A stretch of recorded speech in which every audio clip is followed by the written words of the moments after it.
नमस्कार दोस्तों, आपका स्वागत है मेरे चैनल लाइफ हैक्स में। दोस्तों आज हम बात करेंगे बेरोजगारी पर।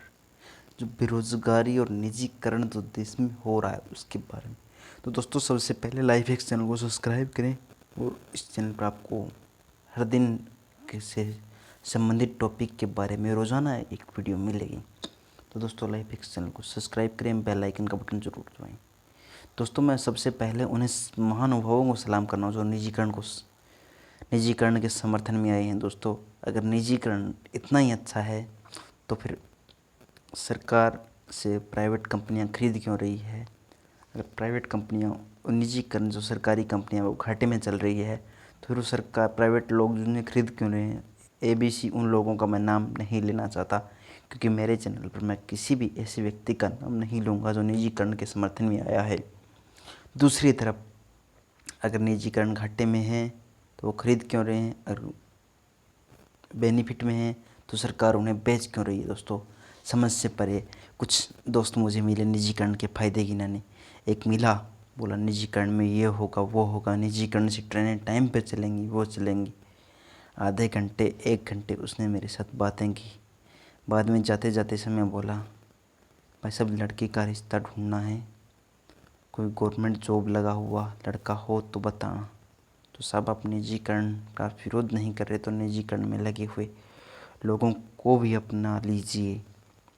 दोस्तों जो निजीकरण का विरोध कर रहे हैं उनको मैं सलाम करता हूं, क्योंकि आज सरकार ने बहुत सारी व्यवस्था को निजीकरण कर दिया है। निजीकरण करने के कारण देश में आज आर्थिक मंदी के हालत बने हुए हैं। और जो कर्मचारी, अगर निजीकरण ही करना है तो किसानों का भी कर दीजिए साहब। जो साथ साथ किसानों का भी निजीकरण कर दीजिए कि इस किसान के फसल को ये व्यक्ति निजीकरण तरीके से खरीदेगा। क्योंकि आज लगभग इस उत्तरी भारत के क्षेत्र में कपास की जो फसल थी वो लगभग सफ़ेद मक्खी के कारण ख़राब हो चुकी है, क्योंकि सरकार ने कुछ उसके उपरांत कोई प्रोडक्ट साइंटिस्ट से कुछ खास तरह के प्रोडक्ट्स नहीं बनवाए।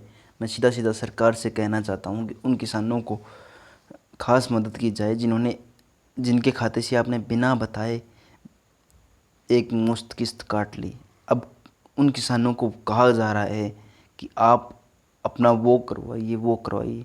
तो साहब अगर दिल्ली में हरियाणा, पंजाब, यूपी के किसानों की पराली की आग अगर दिल्ली में पहुंच सकती है तो नरम कपास का नुकसान भी दिल्ली तक पहुंच सकता है। सैटेलाइट से ये भी दिख रहा होगा कि कौन सा किसान अपनी 6 फुट खड़ी कपास को आज ट्रैक्टर से रौंद रहा है, ट्रैक्टर उसमें चला रहा है।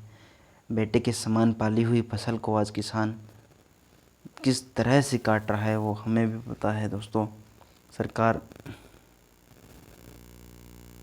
निजीकरण के समर्थन में आई है, उसका हम सीधे तौर पर विरोध करते हैं। और रही बात उन लोगों की जो निजीकरण के समर्थन में आए हैं, तो श्रीमान जी अगर निजीकरण इतना ही अच्छा है तो किसी प्राइवेट नौकरी वाले से पूछिए साहब कितना वो शोषण करते हैं।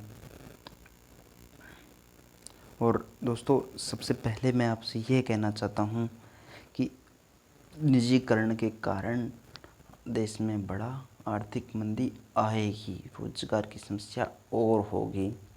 क्योंकि जो लोग निजीकरण अगर कर रही हैं कंपनियां तो वो सिक्योर लाइफ करे, ना कि एक से ही बस कॉन्ट्रैक्ट बेस पे लोगों को रखा जाए, 1 साल उन्हें नौकरी दी जाए, फिर वो उस 1 साल की नौकरी के बलबूते अपना घर बनाएगा, बहन की शादी का विचार करेगा।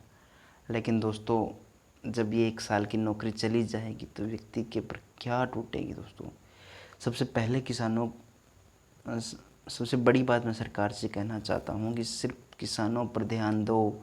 हमें किसी भी किसान को अपनी आय दुगनी कराने से कोई नुकसान नहीं होगा। आपने जो कहा था हम किसानों की आय 2 गुनी करेंगे, फर्टिलाइज़र का प्रयोग कम करवाएंगे, उनकी फसल को सही दाम देंगे।